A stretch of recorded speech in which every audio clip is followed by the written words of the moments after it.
أشهد أن لا إله إلا الله وحده لا شريك له وأشهد أن محمدا عبده ورسوله أما بعد فأعوذ بالله من الشيطان الرجيم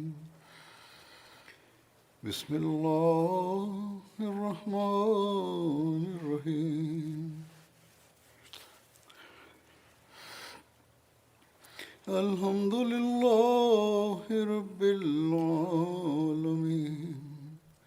الرحمن الرحيم مالك يوم الدين إياك نعبد وإياك نستعين اهدنا الصراط المستقيم صراط الذين أنعمت عليهم غير المغضوب عليهم ولا الضالين. الله تعالى المسيح الموعود عليه السلام بأن أجلك المقدر قد قرب، فخاطب عليه السلام جماعته وقال: إن الله تعالى يري قسمين من قدرته. أولا يري يد قدرته على أيدي الأنبياء أنفسهم، وثانيا يري يد قدرته بعد وفاة النبي حين تواجه المحن ويتقوى الأعداء ويظنون أن الأمر الآن قد اختل، ويوقنون أن هذه الجماعة سوف تنمحي، حتى أن أعضاءها أنفسهم يقعون في الحيرة والتردد وتنقسم ظهورهم، بل ويرتد العديد من الأشقياء. عندها يظهر الله تعالى قدرته القوية ثانية ويساند الجماعة المنهارة. فالذي يبقى صامدا صابرا حتى اللحظة الأخيرة يرى هذه المعجزة الإلهية، كما حصل في عهد سيدنا أبي بكر الصديق رضي الله عنه، حيث ظن أن وفاة الرسول صلى الله عليه وسلم قد سبقت أوانها، وارتد كثير من جهال الأعراب، وأصبح الصحابة من شدة الحزن كالمجانين. عندها أقام الله تعالى سيدنا أبا بكر الصديق رضي الله عنه، وأظهر نموذجا لقدرته مرة أخرى، وحمى الإسلام من الانقراض الوشيك. وهكذا أتم سبحانه وتعالى وعده الذي قال فيه: وليمكنن لهم دينهم الذي ارتضى لهم وليبدلنهم من بعد خوفهم أمنا، أي أنه تعالى سوف يثبت أقدامهم بعد الخوف.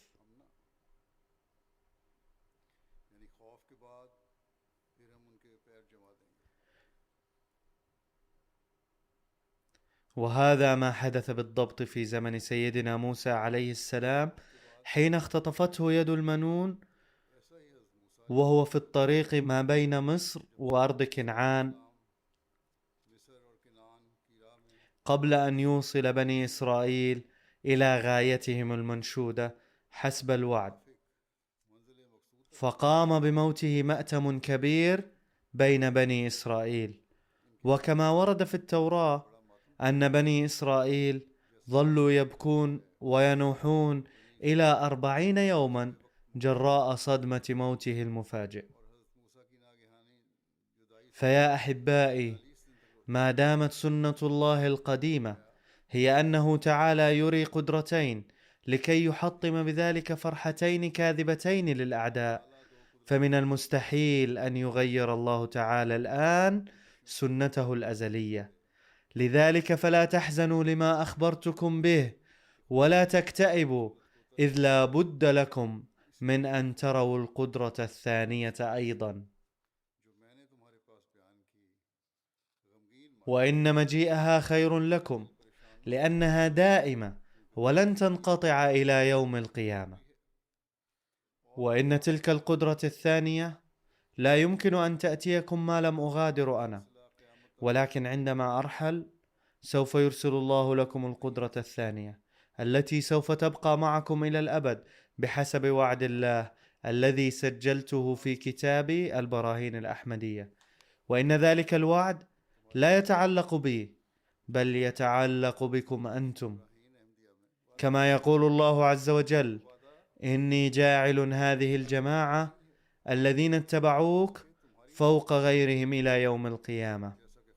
فمن الضروري أن يأتيكم يوم فراقي ليليه ذلك اليوم الذي هو يوم الوعد الدائم. إن إلهنا إله صادق الوعد، وفي وصدوق، وسيحقق لكم كل ما وعدكم به. وبالرغم أن هذه الأيام هي الأيام الأخيرة من الدنيا، وهناك كثير من البلايا والمصائب التي آن وقوعها، ولكن لا بد أن تظل الدنيا قائمة إلى أن تتحقق جميع تلك الأنباء التي أنبأ الله تعالى بها. لقد بعثت من الله تعالى كمظهر لقدرته سبحانه وتعالى، فأنا قدرة الله المتجسدة، وسيأتي من بعدي آخرون سيكونون مظاهر قدرة الله الثانية. فالله يريد أن يجذب إلى التوحيد جميع الأرواح ذوي الفطرة الصالحة من مختلف أقطار المعمورة، سواء كانوا من أوروبا أو آسيا، وأن يجمع عباده على دين واحد.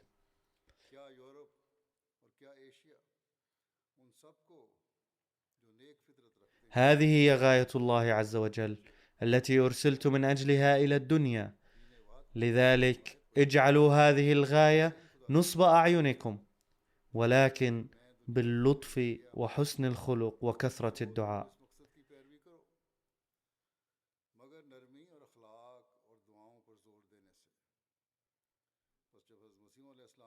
فحين توفي المسيح الموعود عليه السلام، جمع الله تعالى بحسب وعده الجماعة على الحكيم مولانا نور الدين رضي الله عنه، الخليفة الأول للمسيح الموعود عليه السلام. مع أن بعض الناس كانوا يريدون أن تبقى إدارة الجماعة في أيدي الهيئة الإدارية، ولكن الخليفة الأول قضى على هذه الفتنة بيد من حديد. وبعد وفاة الخليفة الأول تولى حضرة ميرزا بشير الدين محمود أحمد رضي الله عنه، الخليفة الثاني للمسيح الموعود، منصب الخلافة. وعند انتخابه أيضا حاول بعض الناس الذين كانوا يعظمون أنفسهم علميا وعقليا أن يثيروا الفتنة، وسعوا لتأجيل انتخاب الخليفة لبضعة أشهر إن لم يقدروا على إلغائه نهائيا، وذلك لكي يجدوا فرصة لبث التفرقة في الجماعة. ولكن الله تعالى بحسب وعده جمع المؤمنين مرة أخرى على يد واحدة، وخاب معارض الخلافة والمنافقون. واستمر عهد خلافته 52 عاما بفضل الله تعالى، وفتحت فيها دور التبليغ في العالم، وتقوت إدارة الجماعة وتنظيمها. وهذا كله حدث في عهده رضي الله عنه. ثم بعد وفاته بدأ عهد الخليفة الثالث، وحاز حضرة ميرزا ناصر أحمد الخليفة الثالث للمسيح الموعود عليه السلام بمنصب الخلافة بفضل الله ونصرته. وحين توفي بقضاء الله تعالى، جعل الله تعالى حضرة ميرزا طاهر أحمد خليفة رابعا للمسيح الموعود عليه السلام.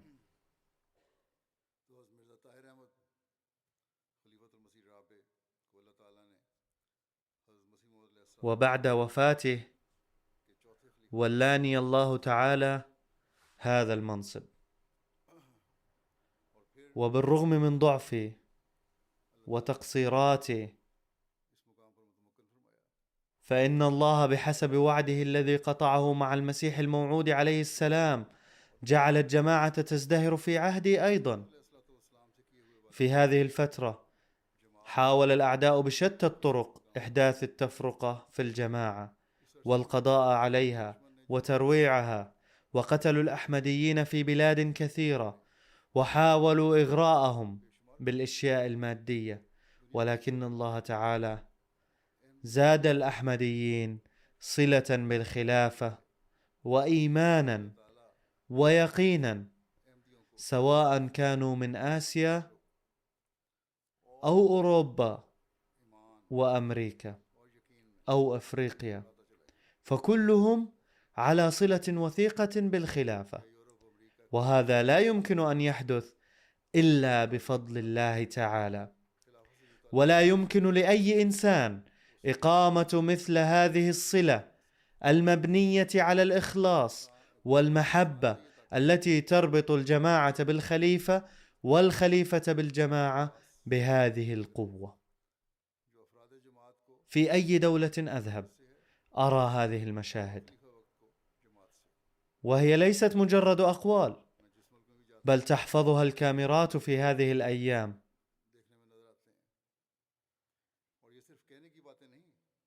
وتريها القناة MTA بين حين وآخر، مما يضطر المعارضون أيضا للقول بأن شهادة الله الفعلية معكم.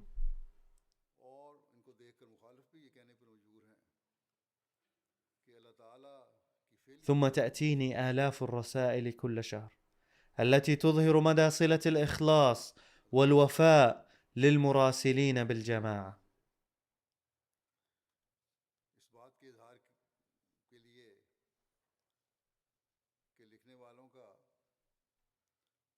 وتظهر كيف أن الله تعالى يربط الناس بالخلافة، وكيف ينشئ في قلوبهم علاقة الحب بالخلافة.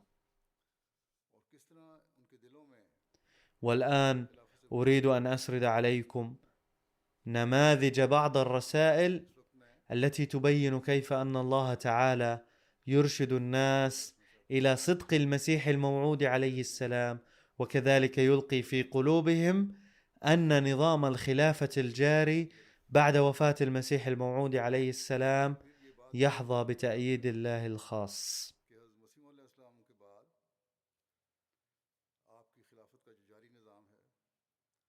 في تنزانيا منطقة اسمها مونري، كتب من هناك الداعية المحلي تقريرا قال فيه إننا ذهبنا مع الداعية يوما بعد صلاة الفجر للقاء أفراد الجماعة، وقبل صلاة الظهر رجعنا إلى المسجد فرأينا امرأة على درج المسجد، وحين سألناها تبين لنا أنها جاءت لطلب الدعاء، وكانت تظن أن الأحمديين أيضا يعملون عمل التعاويذ والتمائم على غرار المسلمين غير الأحمديين، وهذا الطريق شائع جدا في أفريقيا. فأخبرها الداعية بتعاليم الجماعة ودعا لها أيضا، وأخبرت تلك المرأة أنها ترى الرؤى التي فيها يفهمها الدين رجل آدمي ذو لحية طويلة كما أفهمني هذه الداعية. فعرفت بالجماعة الأحمدية وأريت صور المسيح الموعود عليه السلام والخلفاء، فقالت بأن الرجل الذي يفهمني الدين في الرؤيا يشبه المسيح الموعود عليه السلام أو الخليفة الثاني رضي الله عنه. ثم بايعت هذه المرأة مع 3 أبناء لها. أقول في هذا الزمن أيضا أري شكل الخليفة الثاني رضي الله عنه يشبه شكل المسيح الموعود عليه السلام. هناك محافظة في إندونيسيا اسمها كالماتان، ويقيم في إحدى مناطقها شخص اسمه السيد عبد الله،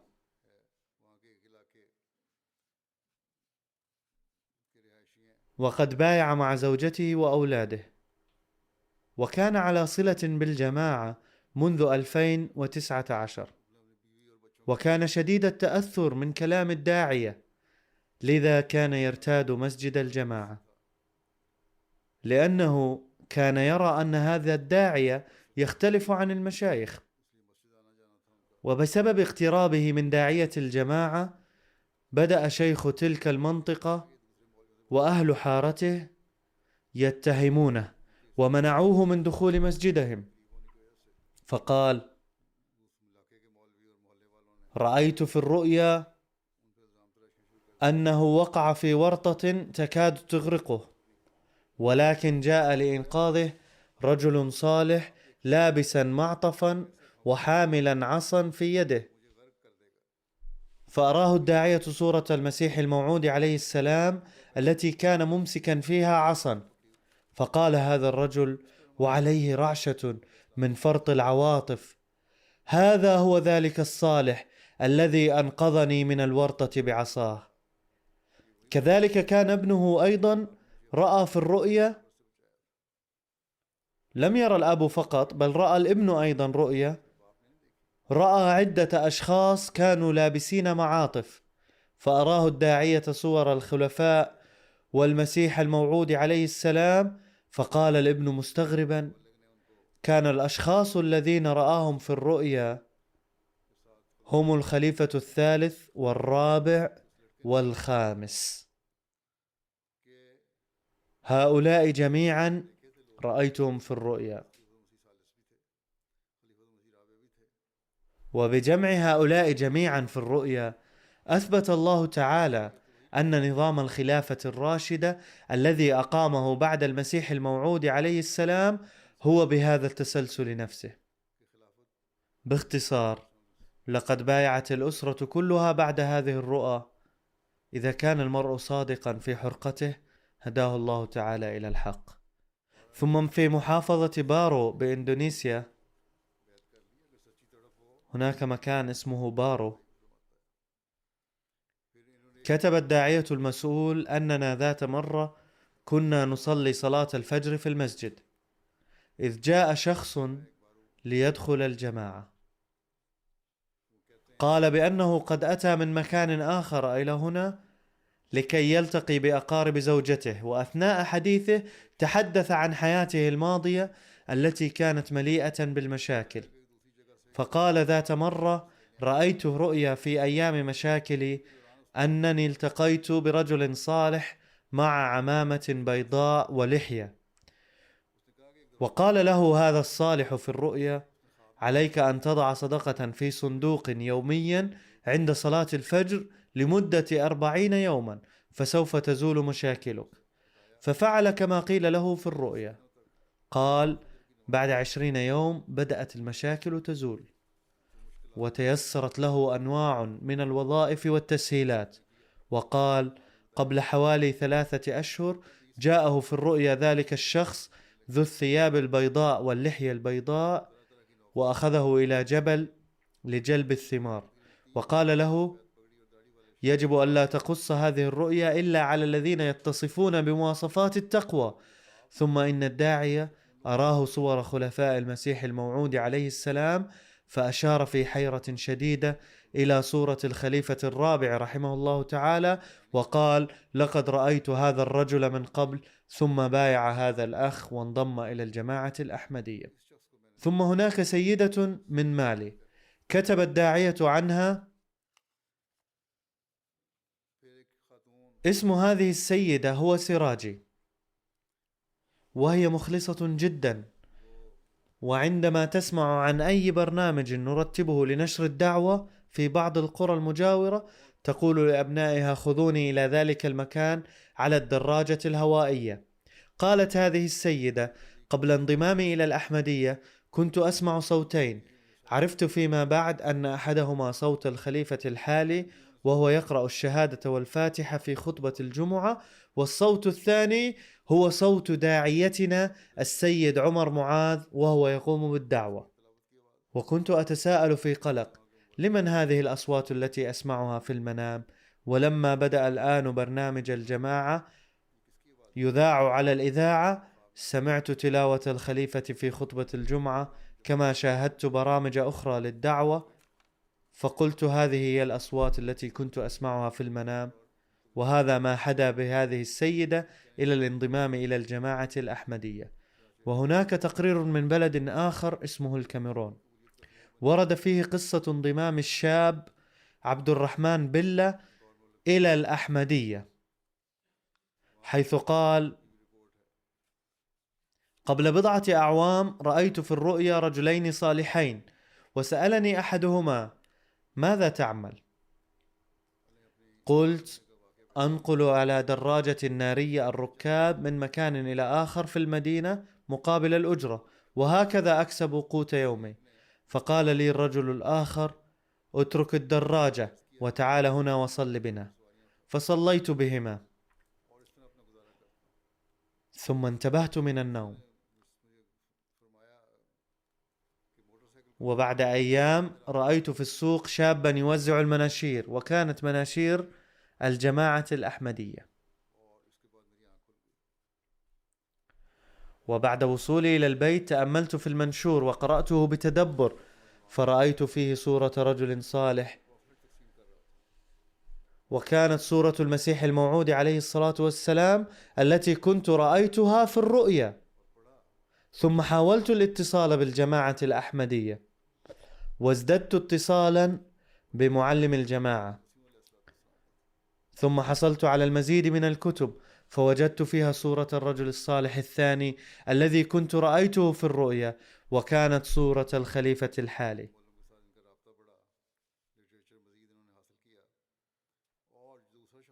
كنت سمعت اسمه من قبل، لكن لم يكن عندي معرفة به. كان الخليفة الحالي للجماعة هو الذي أمرني بأن أؤم الصلاة.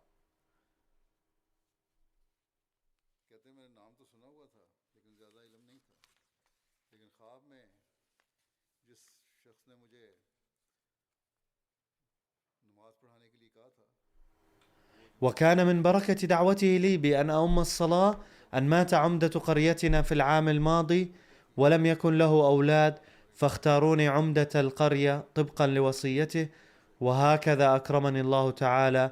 وأرى أن هذا العز والإكرام إنما نلته بسبب الجماعة الأحمدية. ثم هناك بلد اسمه غينيا بيساو، وقد كتب الداعية المسؤول من هناك: كانت هناك سيدة باسم عائشة مارية،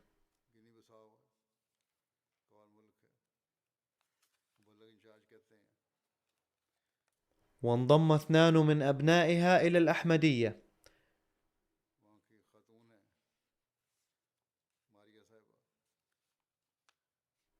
وكان أخوها الأكبر يعارض الأحمدية معارضة شديدة، وكان يعيلها وعائلتها ويشتري لها المأكل والمشرب. فاتصل بأختها بالهاتف وحذرها قائلا: إذا لم يتب ابناك عن الأحمدية فسوف أقطع عنكم المساعدة، ولن يكون بيني وبينكم علاقة. فلما سمعت بقوله أصابها الخوف، فدعت ابنيها وقالت لهما بترك الأحمدية، ولكنهما ردا عليها: إن الله يكفينا ولن نترك الأحمدية أبدا. فلما سمعت جوابهما ازدادت قلقا ولم تدر كيف تتصرف. وبعد يومين رأت في الرؤيا أنها قلقة جدا وتبكي بكاء مرا، وبينما هي في ذلك إذ دعاها رجل ذو لباس أبيض ولحية بيضاء، وسألها عن سبب البكاء، فقصت عليه القصة كاملة، فهدأ من روعها وقال: لا تخافي، إن أولادك سيكونون فوق هؤلاء جميعا. عند سماع ذلك استيقظت وهي مطمئنة البال. في الصباح الباكر سردت رؤياها على داعيتنا فأراها صورتي أنا، فقالت: إنه ذلك الشخص الذي رأيته في الرؤيا وهدأ من روعي. والآن إن هذه السيدة أحمدية مخلصة جدا بفضل الله تعالى، وهي من السابقات في كل الأنشطة للجنة إماء الله. وهناك واقعة من كينيا.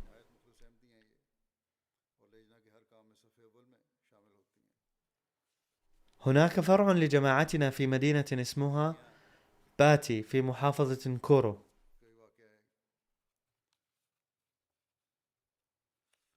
وهذه المنطقة ذات أكثرية مسيحية. إنها مدينة صغيرة، ومع ذلك توجد فيها 550 كنيسة تقريبا، والمركز الأحمدي هو المركز المسلم الوحيد هناك. وذات يوم جاء أحد المسلمين إلى مركزنا وصلى معنا، وبعد الصلاة أخبر أن اسمه محمد عبدي، وأنه من سكان تلك المنطقة نفسها، وأنه قد علم قبل بضعة أيام أن هناك مركزا للصلاة، ولذلك جاء لأداء الصلاة هنا. فقام الإخوة بتعريف الجماعة له، فتكلم بكلام عرفوا به أنه معارض للجماعة. وبعد أيام لقي معلمنا في الطريق، فقال له المعلم: إنك أخونا المسلم، ولا بأس في الاختلاف، ويمكنك حضور مركزنا لأداء الصلاة، وإذا كانت عندك شبهات واعتراضات فبإمكانك طرحها بدون تردد وخجل، وسوف نجيبك عليها. يقول الداعية: لم أزل أدعو الله تعالى بأن يشرح صدره، وبعد بضعة أيام جاء السيد محمد عبدي إلى سكني. وكانت قناتنا MTA مشغولة تبث عليها خطبة الجمعة للخليفة الحالي، فلم يزل هذا الأخ يشاهدها بإنصات، وعند انتهائها قال: إني أريد أن أبايع. فأخذتني الحيرة من أمره، إذا كان معارضا في بادي الرأي فكيف تغير هكذا فجأة؟ فسألته عن سبب البيعة، فقال: في الهزيع الأخير من ليلة البارحة استيقظت، فخرجت إلى فناء البيت، وفجأة نظرت في السماء فرأيت فيها شيئا مضيئا ترك في قلبي رعبا شديدا وأثرا عميقا. ولما جئتك الآن وشاهدت خطبة الخليفة اكتملت في ذهني الصورة التي رأيتها البارحة، وإني أبايع الآن مع كل أهلي وأنضم إلى الجماعة الأحمدية. فترون كيف أن الله تعالى لا يظهر صدق الأحمدية على المعارضين فحسب، بل ينشئ في قلوبهم صلة وإخلاص مع الخليفة، وهذا لا يتأتى بجهود البشر. وهناك بلد آخر اسمه الكاميرون، وفيه مدينة تسمى مروة. وقال أحد المعلمين من هناك: شاهدت على تلفاز البراعم عبر الكيبل برنامجا لخليفة الجماعة الإسلامية الأحمدية يجيب فيه على أسئلة الأطفال، فسأله أحدهم عن الحرب الدائرة بين أوكرانيا وروسيا، فأجابه إمام الجماعة الأحمدية بأسلوب رائع وبسيط، وقال أيضا: لقد أرسلت الرسائل إلى حكام الدول القوية جدا في العالم، وحذرتهم أنه إذا لم يرسى السلام والعدل في العالم الآن فسوف تسوء الأوضاع إلى حد خطير. يقول هذا الأخ: بعد سماع هذه الأمور فكرت بالاتصال بأحد أبناء الجماعة، ثم وجدت ذات يوم التلفاز المحلي يبث خطبة إمام الجماعة الأحمدية مع ترجمتها باللغة المحلية، فظهر على الشاشة رقم هاتف رئيس الجماعة في البلد، فاتصلت به، ثم قرأت كتب الجماعة من بينها كتاب الخليفة الحالي بعنوان الأزمة العالمية، فاطمأن قلبي وانشرح، وبايعت وانضممت إلى الجماعة. ويقول المعلم: إن هذا الأخ عضو نشيط جدا في الجماعة الآن. يقول داعيتنا في سيراليون أن شخصا غير أحمدي اسمه إبراهيم، وهو لا يعارض الجماعة، سمع خطبة الخليفة على MTA وبدأ يقول علنا إن ما يعلمه المشايخ ضد الجماعة الأحمدية إنما هو مبني على الكذب. وقد سمعت إمام الجماعة بنفسي وهو يقتبس آيات القرآن الكريم ويذكر اسم النبي صلى الله عليه وسلم ويسرد الأحاديث. إن شهادة الأحمديين هي الشهادة نفسها، ومعتقداتهم الأخرى أيضا تطابق القرآن الكريم، فكيف يمكن أن تكون الجماعة الأحمدية كاذبة؟ ثم دخل الأحمدية وهو مشترك أيضا في نظام التبرعات وأحمدي مخلص. يقول أمير جماعتنا في ترينيداد: لقد بايعت السيدة شريدة العام الماضي مع زوجها، ثم دعت إلى بيتها أختيها غير المسلمات وجاراتها لمشاهدة فعاليات الجلسة السنوية المنعقدة في بريطانيا، فتأثرن كثيرا نظرا إلى ترتيبات الجلسة وأعجبن كثيرا بخطاباتي بوجه خاص، وقلنا إن الجماعة الأحمدية هي الإسلام الحقيقي، ولو أصبحت جميع فرق المسلمين مثلها لتمكن الإسلام من الغلبة على العالم. تقول هذه السيدة: لقد بدأت بالبكاء برؤية خليفة المسيح وشعرت كأنني جالسة عند قدميه. لقد توفي زوجها بعد فترة من الزمن، ولكن السيدة المذكورة أوصت أن توهب بيتها للجماعة، والإجراءات بهذا الشأن جارية. كذلك انضم إلى الجماعة شخص محلي من كرغستان اسمه سلطان عطا خانو. يقول: لقد وفق ابني وزوجتي للبيعة، وقد بدأت أخذهما إلى مركز الجماعة كل يوم جمعة منذ عام 2017. وعندما كنت أنا وزوجتي نسافر إلى مركز الجماعة من مسافة 12 كيلومترا تقريبا بالسيارة لأداء صلاة الجمعة، كنا نسمع خطبة مسجلة للخليفة. فلما استمعت إلى هذه الخطب ظلت المشاعر تتقوى في نفسي حتى بايعت بتاريخ 2 أيار في العام الماضي، في نهاية شهر رمضان المبارك، يوم العيد بالتحديد. كنت أريد أن أذكر ذلك من قبل، ولكن ظل الموضوع يتأخر، وقد كتبت بإيجاز شديد ولا أستطيع أن أعبر عما يحدث في قلبي. في كل صلاة أدعو لازدياد علمي بالإسلام، وكل صلاة جمعة يكشف لي شيئا جديدا باستمرار. تقول السيدة من باراغواي اسمها ليزا: لقد جعل الله تعالى أساليب مختلفة للهداية لكل شخص. إن رحلتي إلى الأحمدية أي الإسلام بدأت في أيام الوباء كورونا. إذا فكرت في نفسي أن أتعلم لغة ما في وقت الفراغ، فبدأت أتعلم اللغة العربية عبر الإنترنت، وبواسطة العربية علمت أشياء كثيرة عن الإسلام، وبدأت أدرس أكثر فأكثر. ذات يوم فتحت حسابي على فيسبوك ووجدت بطاقة الدعوة بعنوان كوفي كيك أند إسلام، القهوة كعكة والإسلام، للاشتراك في حفل مزمع الانعقاد في المسجد. فسجلت نفسي لهذا الغرض وحضرت الحفل في وقت محدد، والتقيت هنالك مع داعية الجماعة وزوجته. في البداية كانت في ذهني بعض الشكوك والشبهات، وكنت أظن أنه لا يسمح بدخول المسجد إلا للعرب فقط، ولكن ما علمت هنالك عن الإسلام كان جديدا تماما بالنسبة لي. علمت في أثناء ذلك أنه لا إكراه في الإسلام بشأن الدين، وأن الإسلام دين الأمن والسلام فقط، وعندما خرجت من المسجد تلك الأمسية كنت أحمل في يدي نسخة القرآن الكريم. بعد ذلك بقيت على الاتصال مع داعية الجماعة وزوجته، وطرحت عليهما أسئلة كثيرة، وبدأت أشترك في دروسهم الأسبوعية، وحددت لنفسي هدفا أن أتعلم الصلاة كلها وأحفظها. مر أسبوعان على هذا الحال، وكنت أفكر عن الإسلام كل يوم قياما وقعودا.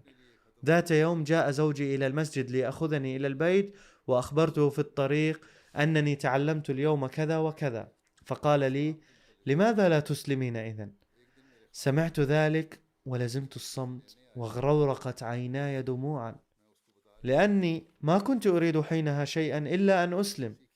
ولكن هذا القرار كان قرارا كبيرا جدا بالنسبة لي. على أي حال قررت عندئذ أن أكون مسلمة أحمدية، وأخذت مزيدا من المعلومات عن الجماعة، وبحثت في الموضوع، وطرحت أسئلة، وداومت على سماع خطب الخليفة بالتزام، وأيقنت أنني على الصراط المستقيم. فعندنا هداية، وعندنا إمام يهتم بنا ويرشدنا ويدعو لنا. مع أنه بقي لي الكثير للتعلم، ولكن قلبي مطمئن بشأن الجماعة الإسلامية الأحمدية. يقول الراوي إن زوجها أيضا بايع بعدها ببضعة أسابيع، وهو عضو مخلص وفعال جدا للجماعة في باراغواي.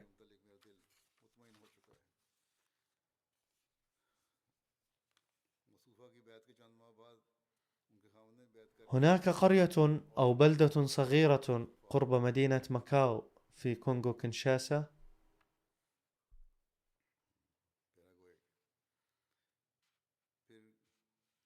وقد بايع فيها شخص اسمه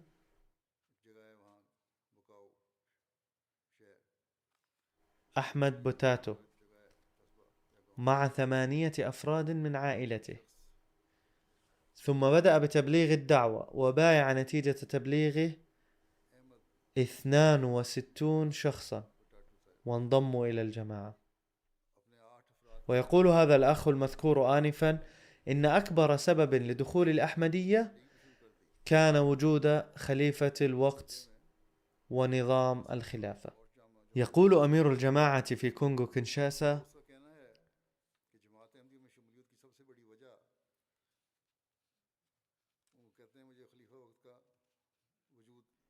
يقول إنه يعلمه القرآن الكريم عبر الإنترنت.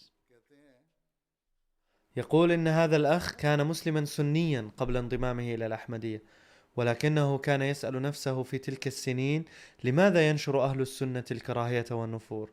وثانيا، لماذا يوجد فيهم الخلاف إلى هذا الحد؟ وإن كانوا على الحق، لماذا لا يوجد فيهم إمام ليتبعوه؟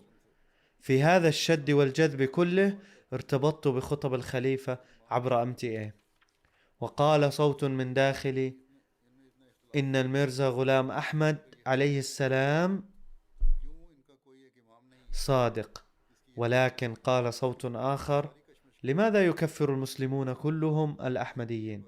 ثم تم تواصلي مع أحمدي في تنزانيا، ثم مع أخ أحمدي في فرنسا، ثم تم تواصلي في نهاية المطاف مع الداعية في المنطقة واسمه السيد مزمل. كل هؤلاء الأخوة أعطوني كتب الجماعة للقراءة، فقرأتها وبايعت بعد البحث والتحقيق. وبعد البيعة بدأ هذا الأخ بتبليغ دعوة الجماعة في منطقته، وازداد عدد الجماعة هنالك نتيجة تبليغه الدعوة.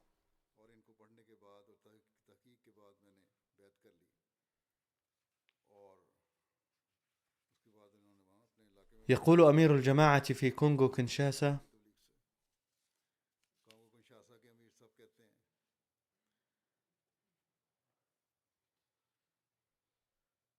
السيدة مدام واني تيبو المحترمة البالغة من العمر 82 عاما من فرع الجماعة في فيرا تقول: كنت مسلمة، ولكن تنصرت حين كان عمري 42 عاما، وذلك لأن ابني كان يعمل قسيسا في كنيسة.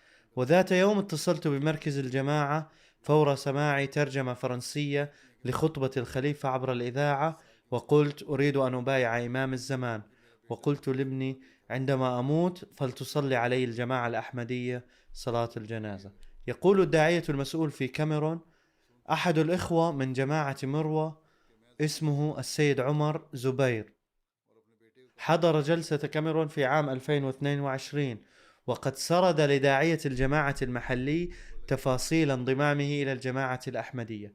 فقال السيد عمر: إني قد اطلعت عن الجماعة عن طريق قناة MTA الأفريقية، وكنت أستمع إلى خطب الجمعة لخليفة المسيح بكل شوق، وبعد الاستماع إلى كل خطبة كنت أزداد ارتباطا مع الجماعة وعلما ومعرفة أيضا.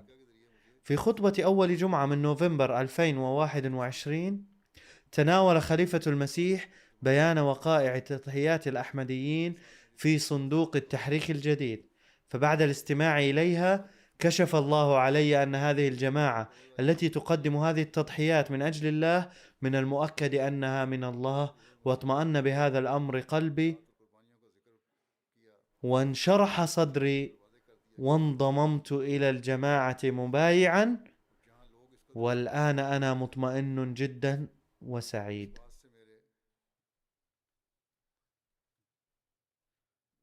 يقول الداعية في ووترلو في سيراليون: إننا دعونا السيد ألفا في السنة الماضية للاستماع إلى خطبة خليفة المسيح،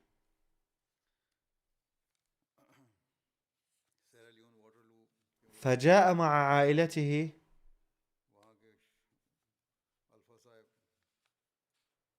فتأثر بالخطبة.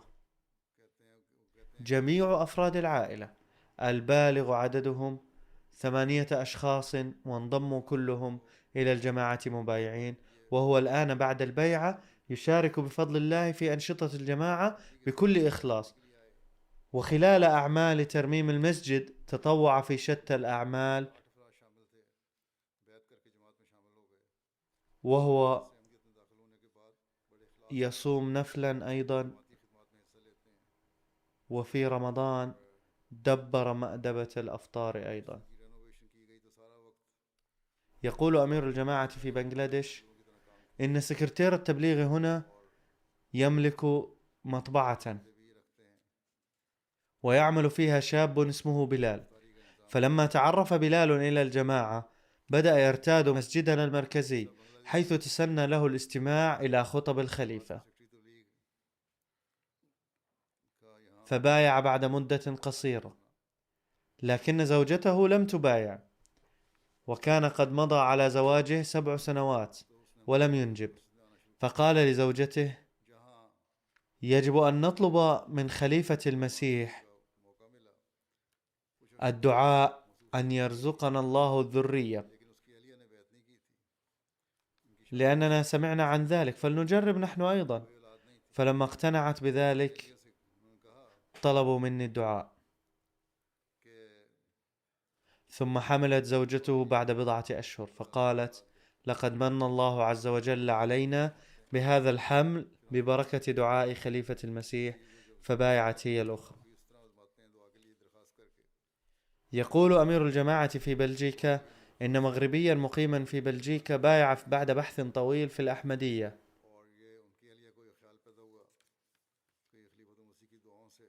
فقال: إني قد أمضيت وقتا طويلا في صحبة العلماء منذ صغري، أما خطب خليفة المسيح فلا تضم تفسيرا للقرآن الكريم فحسب، بل تقرب الإنسان إلى الله تعالى أيضا. وبعد الاستماع إلى هذه الخطب بدأت أتمتع بالصلاة أيضا، وأراني الله بعض الرؤى الصادقة أيضا، فقد غيرت الأحمدية حياتي تماما. وهو عندما يقول كل هذا تذرف عيناه الدموع. يقول الداعية في مدينة كينما في سيراليون: اجتمع أكثر من 500 غير أحمدي في موضع، فقام أحدهم وقال: إنما الأحمديون فقط على طريق الإسلام الحق، وإننا نكرههم لأنهم يقولون الحق دوما ويصفون الأبيض أبيضا، أما نحن فنصف الأسود بأنه أبيض، ولذلك ليس لدينا طهارة ولا وحدة. ثم قام إمام في الإقليم نفسه فقال: إذا استمعتم إلى خطب خليفة الأحمديين فستطلعون على التعليم الصحيح للإسلام. إني لم أنضم إلى الجماعة الأحمدية إلا أنني أستمع إلى خطبة الخليفة كل أسبوع، وإذا استمعتم أنتم فستعرفون التعاليم الإسلامية الصحيحة ولن يروق له أن تنتهي الخطبة. وكتب الداعية من إقليم مشاكة: ذات يوم ذهبت إلى البنك لعمل معين، وبعد الفراغ من ذلك توجهت إلى استراحة لتناول الطعام، فوجدت فيها الناس يستمعون إلى خطبة خليفة المسيح المسجلة على MTA. فلما سألت العاملين في الاستراحة عن ذلك قالوا: نحن نشاهد برامج هذه القناة عادة، إذ تبث عليها أمور جيدة تفيدنا ونحن نعجب بها، فهكذا أيضا يفتح الله الطرق لنشر الدعوة ويكشف على غير الأحمديين أيضا أهمية الخلافة. يقول الداعية في مالي السيد عمر معاذ المحترم: لقد قال لي السيد جالا وهو أحمدي من إقليم غيني إن عظام رجليه كانت قد تكسرت في حادث السير، فتعالج كثيرا بأعشاب وتقدم لفحص الأطباء أيضا، فلم تنجبر عظامه حتى بعد أشهر، فكان هو وأقاربه قد يأسوا من جبر العظام. ثم ذات ليلة رأى في الرؤيا أن خليفة المسيح الخامس يدعو له وهو يقول وراءه آمين.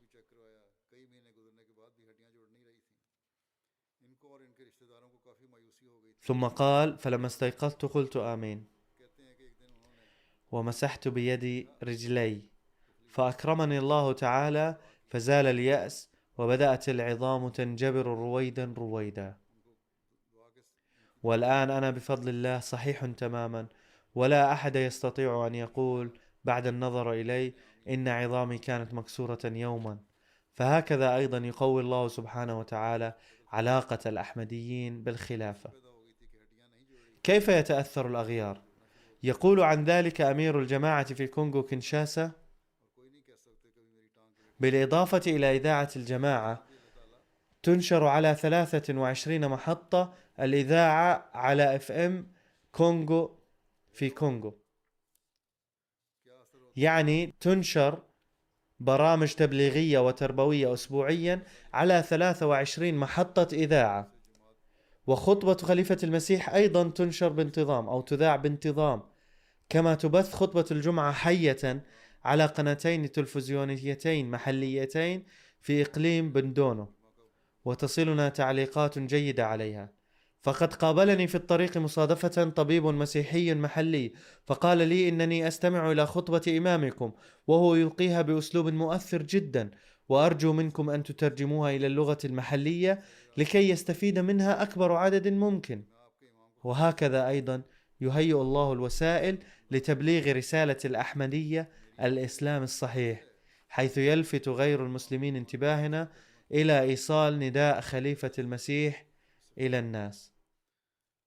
وهكذا تمهد الطرق، وسوف يأتي يوم تنشرح فيه صدور هؤلاء للقبول، وسيعرفون الأحمدية الإسلام الصحيح إن شاء الله.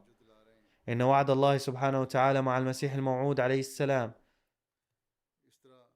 بخصوص استمرار بركات الخلافة يتحقق بأسلوب عجيب لا يحيط به العقل البشري. فهذه الأحداث للأحمديين وغيرهم، وإظهار الله هذه الآيات والتأييدات للمسيح الموعود عليه السلام الذي كان سيجعل الدنيا أمة واحدة بعد بعثته خادما للنبي صلى الله عليه وسلم، إن لم تكن تثبت صدقه فما معناها؟ فالجماعة الأحمدية وحدها تنجز مهمة نشر الإسلام في العالم ورقيه بحسب نظام الخلافة في العصر الراهن.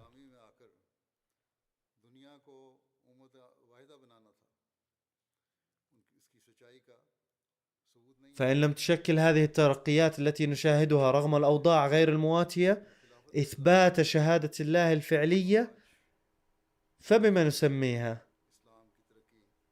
أما الذي عميت عيناه فلا يبصر ولا يقدر على الرؤية.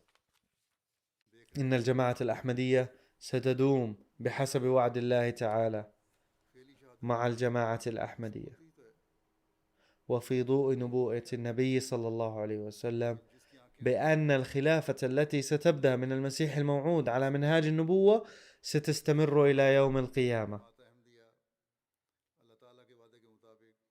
ولن يضرها أحد إن شاء الله. وعلينا أن نقوي إيماننا أكثر ونتمسك بالخلافة الأحمدية دوما، ولا نتوانى عن تقديم أي تضحية من أجل بقائها. وفقنا الله جميعا لذلك، آمين.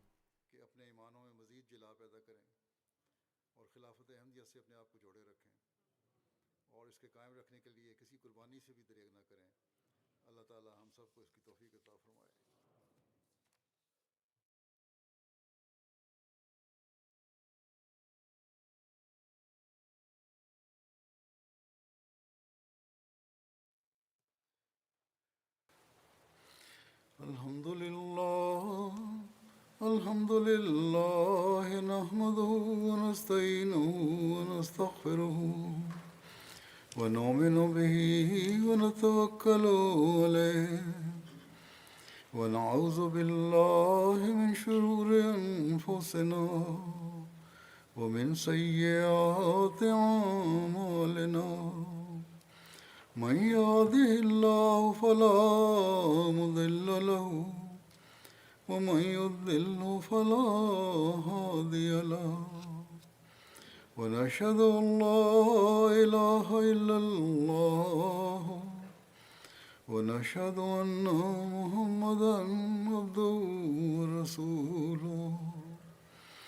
عباد الله رحمكم الله، إن الله يأمر بالعدل والإحسان وإيتاء ذي القربى وينهى عن الفحشاء والمنكر والبغي يعظكم لعلكم تذكرون.